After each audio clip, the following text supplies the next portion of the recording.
So welcome everyone to a Taste of Connection workshop. This is a introduction to a 10-week series, conversational connection, practical skills for communicating compassionately. So if you have a good time today, you can click on one of these buttons for more information. And the series will start on Monday, October 18th, and it'll be from noon Pacific till about 1:30.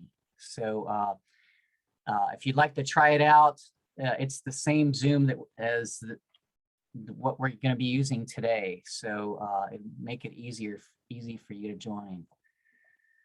So welcome. Just want to give you a little bit about myself. The reason I'm here is because I've discovered this beautiful practice of nonviolent communication. It brings me a lot of life and joy. And the name of the workshop is A Taste of Connection, which it kind of describes my first like aha moment, my first light bulb experience with nonviolent communication. We also call it NVC for short.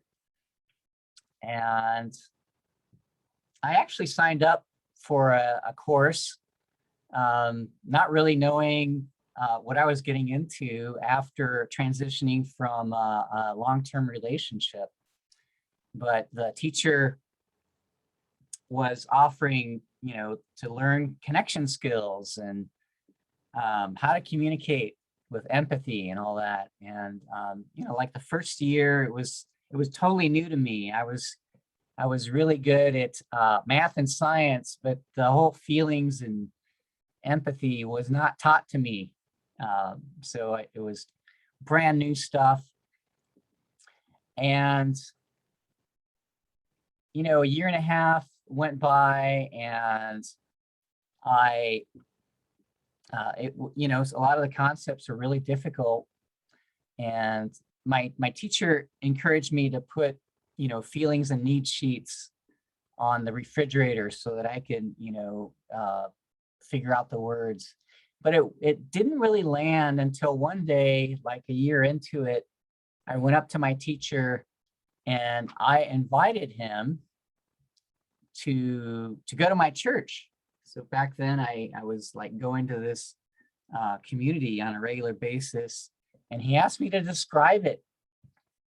And I just, described in general what we do. There's a band playing, and a guy would come up and, give a talk. And making a long story short, he said, that doesn't really resonate for me, but I hear that you're wanting some connection. And in that moment, I looked inside of myself, and I saw something for the first time that I'd never seen before. And it's this glowing sense of wanting to be closer to someone that I'd never, really tuned into before. And I had this beautiful sense of being gotten for the first time in a way that I hadn't before. And I describe it as sort of like this surge of light starting from my heart going up into my head. And I just felt super excited about what had just happened. I had just experienced empathy for the first time, someone really getting me. And that's what I'm going to invite you to experience here today. I'm just going to teach you. We'll go over a couple simple concepts, and then I will give you an opportunity to experience that for yourself. And I hope you have a good time, have a little fun doing it, and maybe even learn some things. So yeah, so that's where we're going today. And a little bit about nonviolent communication was started by Marshall Rosenberg, who founded the Center for Nonviolent Communication. And the definition that really resonates for me is it's a way of focusing our attention in ways that contribute to compassionate giving and receiving. All right. So I want to pause. Letitia, is there anything that you'd like to add to, what we've talked about? Like, what's your take on nonviolent communication? Yeah. As I'm listening to you talk, I think I loved when you said, I feel like I had been gotten in that conversation with your friend. And for me, in my life, I've learned that most people, they just, in every interaction, whether it's a casual meeting someone at the supermarket or walking down the street or talking to a friend, everybody wants to feel like they're being heard and like the person across from them is really getting them and that they're getting that person. It's like when you go out and you're with someone and you leave and you feel better than before you got to them. That kind of connection is often so elusive for us. And I've been studying now with James for just about a year. And just my access, I'm finding that more and more of my interactions with every human being I encounter have become so much more satisfying. Because that's what NVC can do for you. It can make more interactions, more connecting for you, wherever you're coming into this. It's very powerful. So that's what I would add. Thank you, Letitia. I love the variety of perspective that you offer. It always adds so much. So glad you're here. So, hey, we're gonna do a little just being humans together, and I will give you a copy of the slides a little bit later, so you'll have access to all this. But I'm going to invite you to just connect with groups of 3 or 4 other people. Letitia, if you could set that up while I'm talking here. And your invitation is just to take turns. We'll have about 1 minute per person. So in your groups, we're going to set you up into breakout groups. And you just get to talk about, for a minute, your version of your ideal world. My ideal world, for instance, I'm just going to give it a go. My ideal world is a world where I have a place to be, to belong, and I can be fully myself. And I also offer that same opportunity to all the people around me.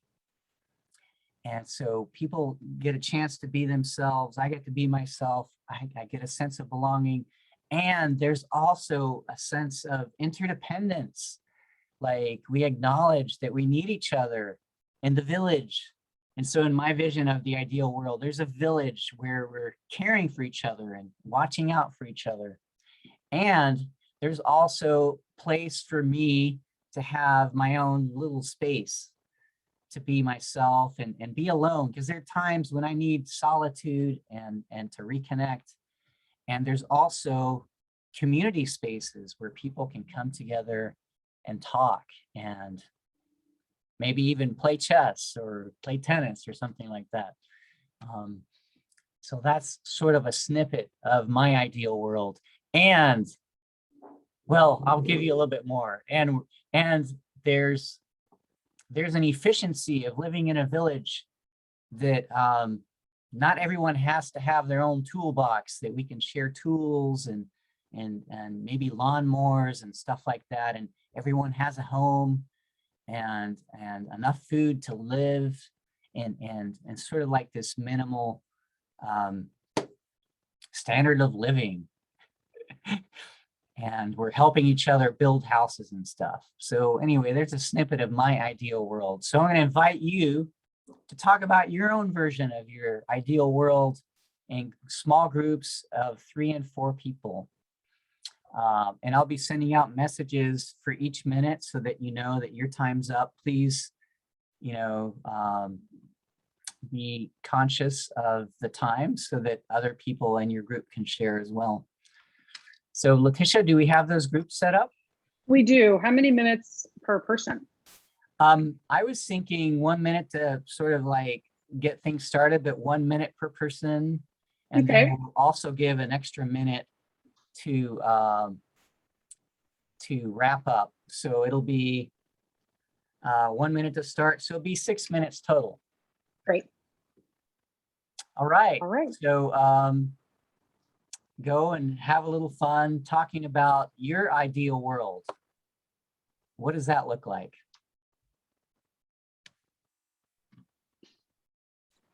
Perfect world. Welcome back. Letitia, you want to say more about that? So I want to harvest a little bit about how that group was for you. Go ahead, Letitia. Oh, I was just saying, I hadn't thought about it, but it's, you know, you started us out with this beautiful vision, and I realized for me, it's not, I mean, it sounds like I'm really selling hard here, but for me, I was like, if everyone could just start practicing NDC, I think things would be really great pretty quickly. But I think it seems that we all have a desire to be kinder to one another, for everyone's needs to be met. You know, I heard that a lot, to be able to reach out and help one another, you know, without it being such a struggle, you know, to just authentically be able to communicate with one another. Yeah. Thanks, Letitia. Loved hearing that. I'd love to hear from a couple of other people. How was the breakout for you? And to hear any insights. Looking for about like a minute or so share. If you'd like to speak, go ahead, raise your hand. Or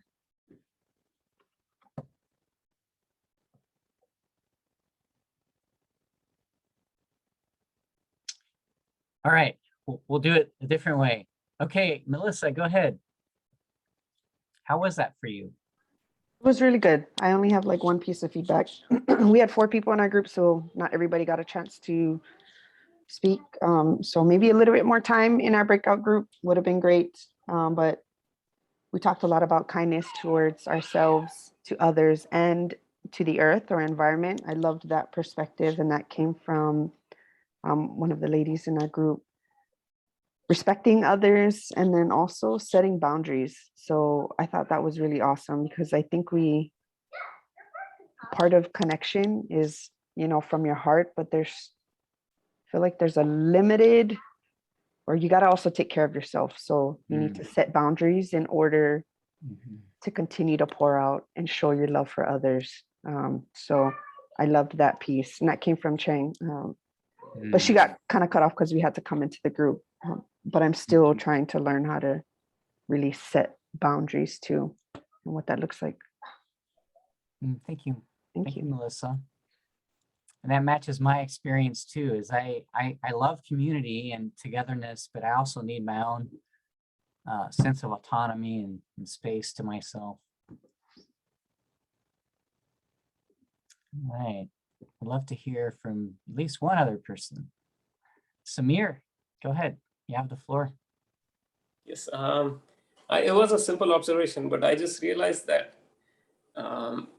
like every other like ideal world like was something I would like to be a part of. And so I just, that's something that I feel where like you're talking to someone on a daily basis, you're interacting with someone.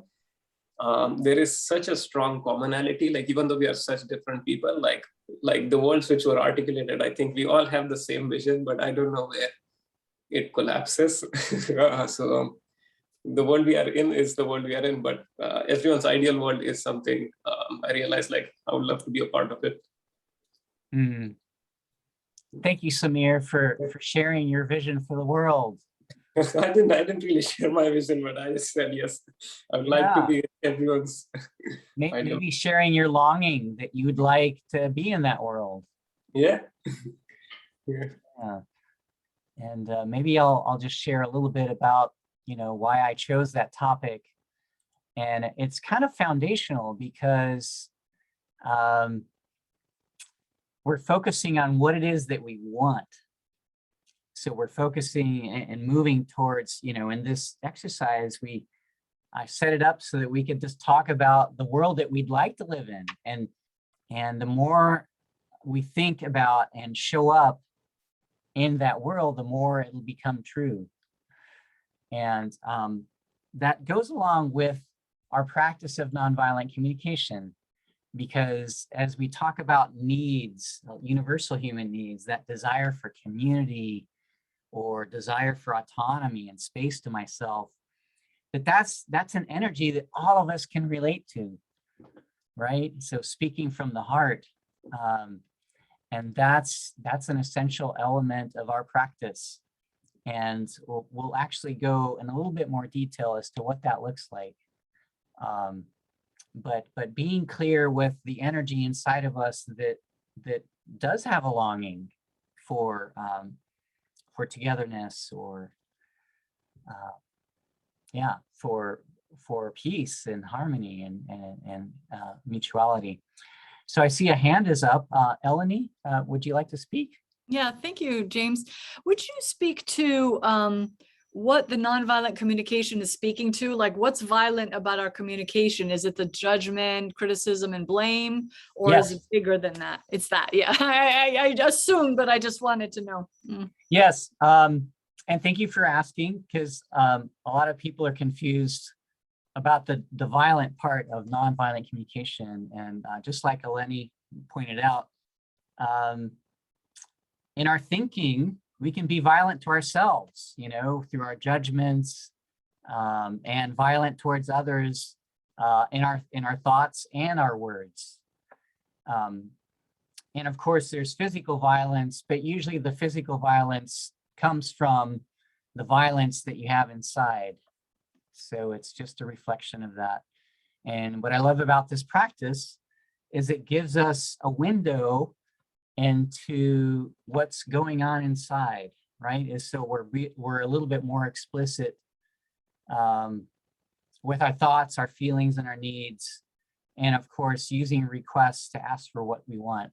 So we go into that level of depth in the 10-week course, but today we're just focusing on a smaller set. So thank you so much for asking that question. Yeah, thank you.